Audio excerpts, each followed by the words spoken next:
So we're back again for part 2 of our Project Kona. Now before I get into the Kona car, a lot of you guys in the original video have asked about Betty, and I promise Betty is still here. We had a couple new products and we were hoping to really show off on Betty, and we've been waiting for those products to actually show up. If they don't soon, we're gonna switch gears, come up with a different idea, but I promise you will see more content on Betty soon.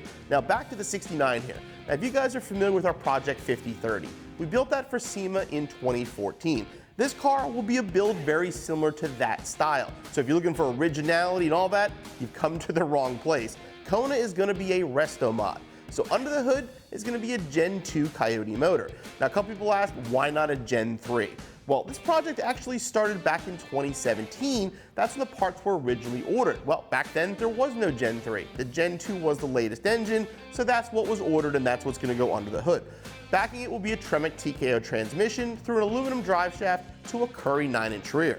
Now under the hood you can see some of that total control suspension with the cross member and the steering rack.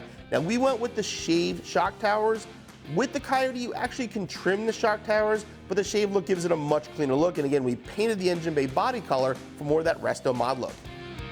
Now under the car will be a full total control suspension. Like I said, we have the 9-inch rear in the back. We're gonna have coilovers front and rear with a whole 4-link rear setup. Behind these BG Rodworks wheels will be a huge set of bare brakes at all 4 corners. And there'll be a lot of custom touches throughout this car as well. We're gonna keep a lot of that vintage vibe with some chrome bumpers, but we're darkening the trim and giving a lot of custom looks. Now on the inside, a custom gauge cluster, and we're also going to have a full TMI interior. So you might wonder, a project like this, where do you even start putting the car back together? And it can be very intimidating. We like to start usually with the wiring, but I tell people start with the parts you have. If you want to start by throwing the bumpers on, throw the bumpers on. If you want to start with the suspension, whatever, just make sure whatever parts you put on, you don't have to take them off 2 and 3 times to do other parts of the car.